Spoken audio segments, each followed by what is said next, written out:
Life has a way of revealing people's true colors when money enters the picture. I'm Emma, and this is the story of how my stepsister Sarah's greed destroyed our family, or so she thought. Growing up, I always tried to welcome Sarah and her mother Linda into our lives after my father remarried. When they first moved in, I was 12 and Sarah was 14. I still miss my own mother terribly. She had passed away from cancer 2 years earlier. But I wanted to make things work. My father seemed happy with Linda, and I wanted that happiness to last. Sarah, however, never reciprocated my efforts at sisterhood. While she maintained a perfect facade in front of our parents, she made it clear in private that she saw me as competition. "This is my house now," she'd whisper when no one else was around. "And your dad, he's going to love me more than you." I tried telling my father about Sarah's behavior, but Linda always defended her daughter. "Girls will be girls," she'd say with a dismissive wave. "Sarah's just adjusting. Give her time." My father, not wanting to rock the boat in his new marriage, would simply encourage me to try harder with my stepsister. As years passed, I focused on my studies and building my own life. I graduated from business school and started working at a financial consulting firm, making my father proud. Sarah, meanwhile, bounced between jobs and relationships, always finding ways to extract money from our parents for her latest venture or crisis. My father's health began declining 3 years ago. What started as occasional fatigue progressed into something more serious. The doctors diagnosed him with a rare form of leukemia, and suddenly, our world turned upside down.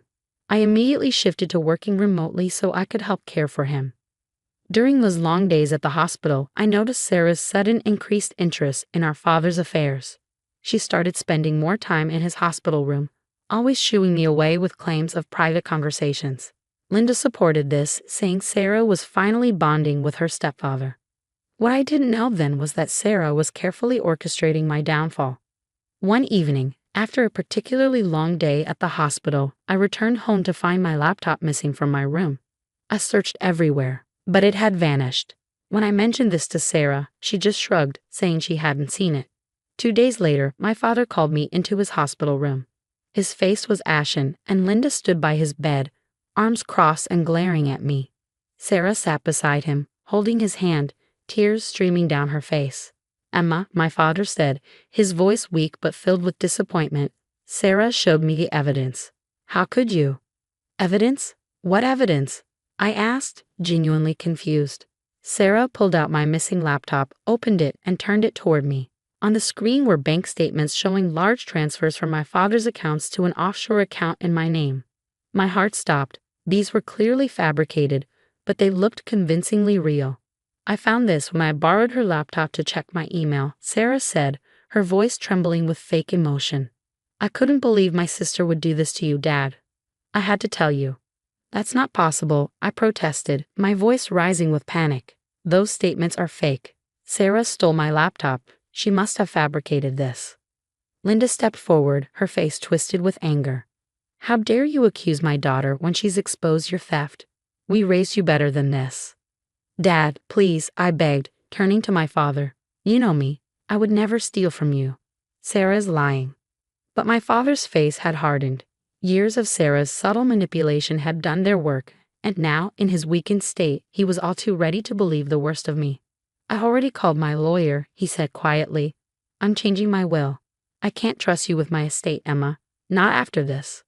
The room spun around me. Everything I'd worked for, every sacrifice I'd made, was crumbling because of Sarah's elaborate lie. I tried to explain, to defend myself, but Linda and Sarah had created such a convincing narrative that my protests only seemed to confirm my guilt in their eyes.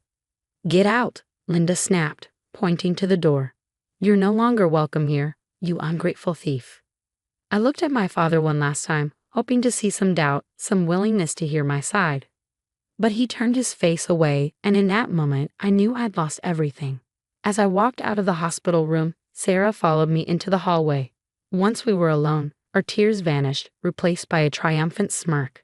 "You should see your face," she whispered. "Did you really think Dad would choose you over me? I've been planning this for months. Every detail, every document. Perfect, wasn't it? And now, everything that should have been yours will be mine." I stood there, my whole body shaking with anger and disbelief. "Why?" I managed to ask. I never did anything to hurt you.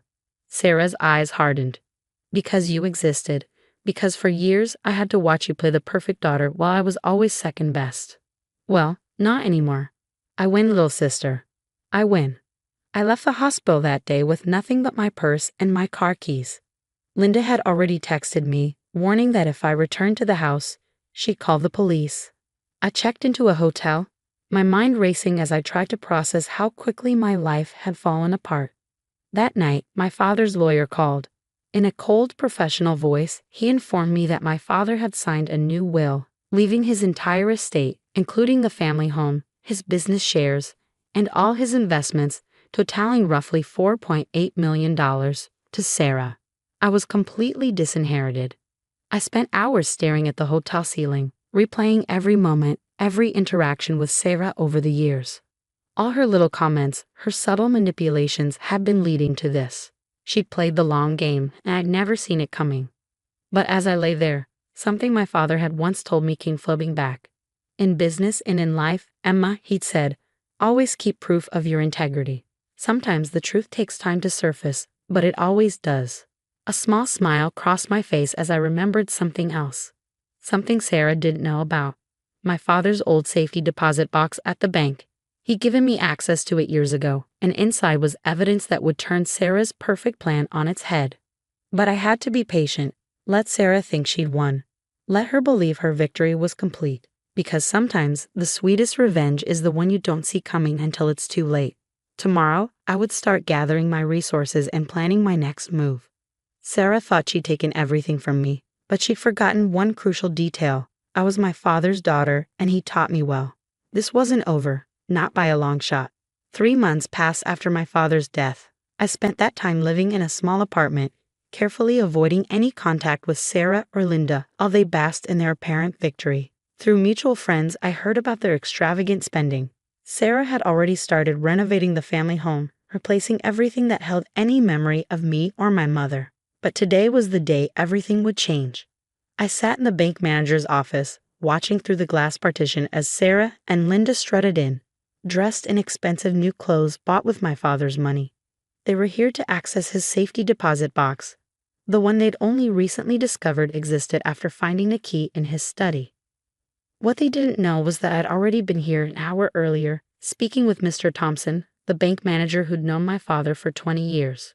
Mrs. Walker, Miss Thompson, Mr. Thompson greeted them formally. Please follow me to the vault. I stayed out of sight as they disappeared down the hallway. The security camera feed on Mr. Thompson's desk showed them entering the vault area. I watched as he helped them locate the correct box and left them in the private viewing room.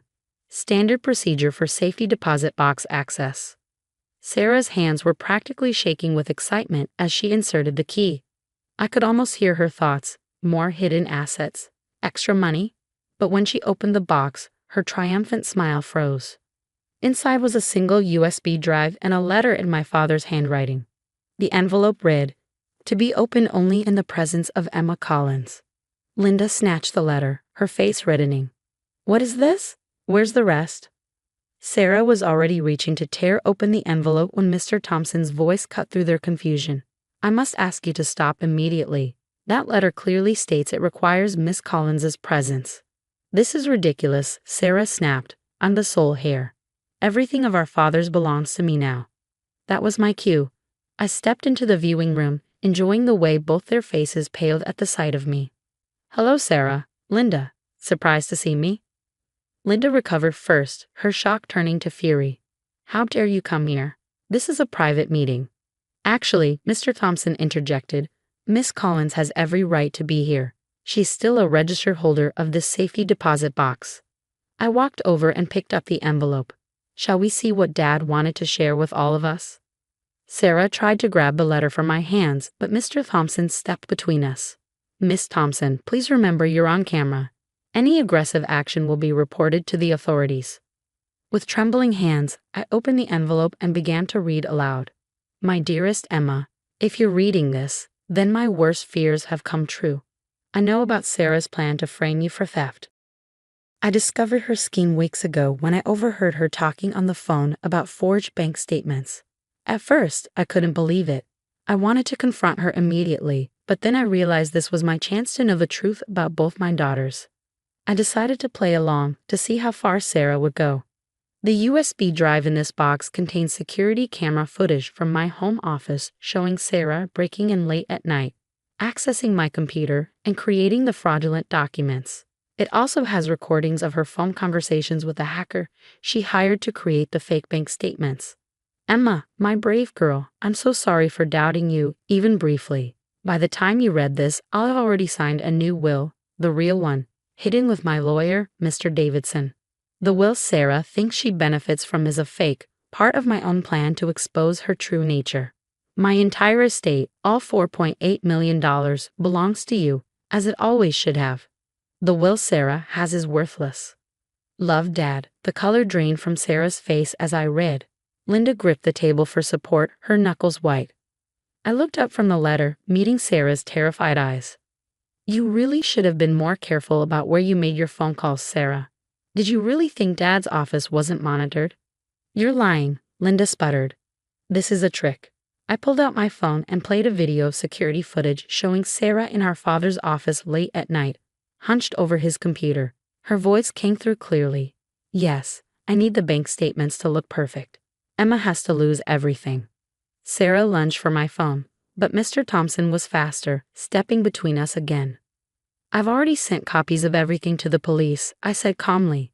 They're very interested in wire fraud and inheritance fraud cases, you know. You can't prove anything, Sarah hissed, but her voice shook with uncertainty.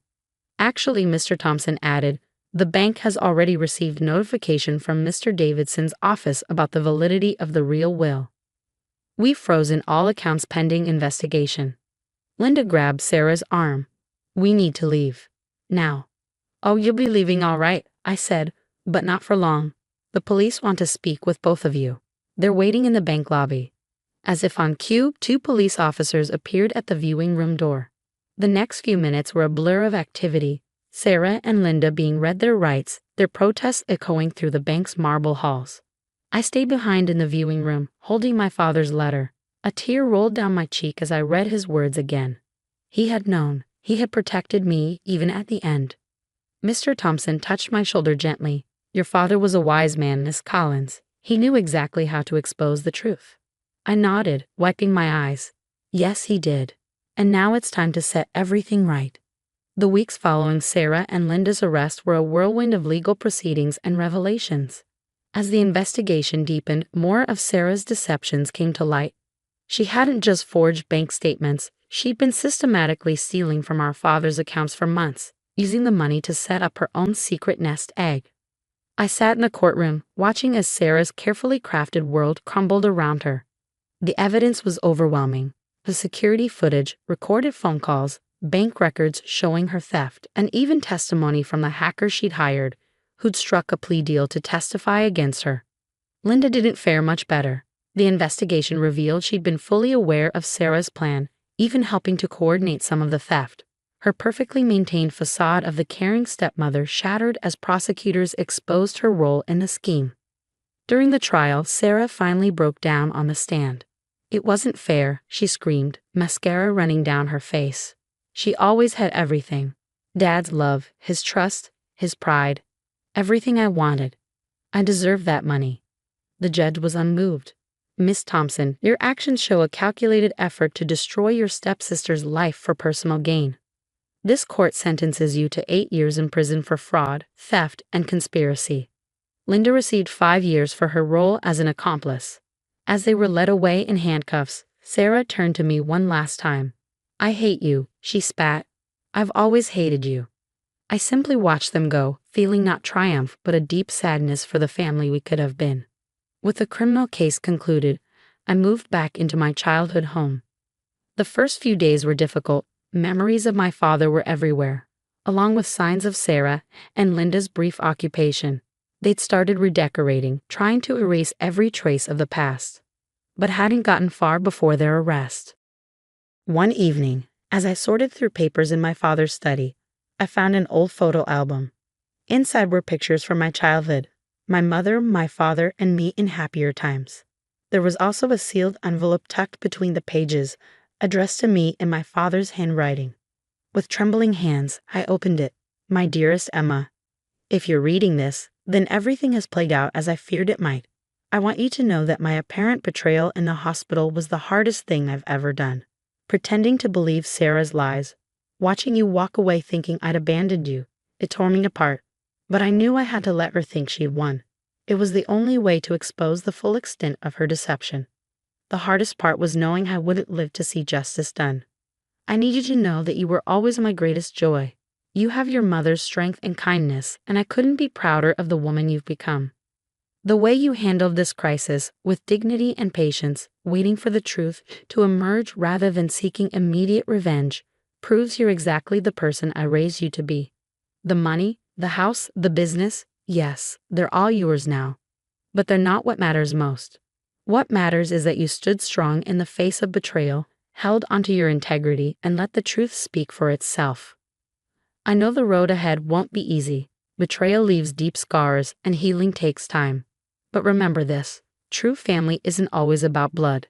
It's about love, trust, and choosing to stand by each other through good times and bad. I hope you'll find it in your heart to build a new family, one based on love and trust rather than obligation. You deserve that happiness, Emma. Don't let Sarah's actions poison your capacity to trust and love others. Take care of yourself, my brave girl. Know that your mother and I are watching over you, proud of the woman you've become. All I love, Dad. Tears flowed freely as I read his words. Even at the end, facing death and betrayal, my father had thought of my future happiness. He'd known that money wasn't what I really needed. I needed to know that he believed in me, trusted me, loved me. In the months that followed, I worked to rebuild my life. The family business thrived under my leadership, and I established a scholarship foundation in my father's name, helping students who lost parents to cancer. It felt right to create something positive from all the pain we'd endured.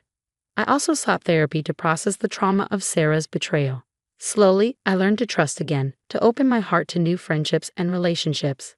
My father was right, family isn't just about blood. I built a new family of chosen people who supported and loved me for who I was. Sarah and Linda made several attempts to contact me from prison, sending letters filled with apologies and pleas for forgiveness. I didn't respond. Some betrayals run too deep for simple forgiveness, and some relationships are better left in the past. Instead, I focused on honoring my father's legacy through my actions. The money he'd left me became a tool for positive change rather than a source of conflict. In the end, that felt like the greatest victory, turning what Sarah had wanted to steal into something that helped others. Today, 5 years later, I still live in our family home, surrounded by memories of the parents who loved me and the lessons they taught me. The pain of betrayal has faded, replaced by gratitude for the wisdom my father showed in his final days. Sarah and Linda's greed cost them everything, their freedom, their reputation, their future. But their betrayal taught me something valuable. True wealth isn't measured in dollars, but in the integrity with which we live our lives. As I sit in my father's old study, watching the sunset through his favorite window, I feel at peace. His last gift to me wasn't the money or the house. It was the lesson that patience, integrity, and truth will always prevail over deception and greed. Sometimes I think about Sarah, wondering if prison has changed her, but then I remember my father's words about choosing my own family, and I know I've chosen the right path.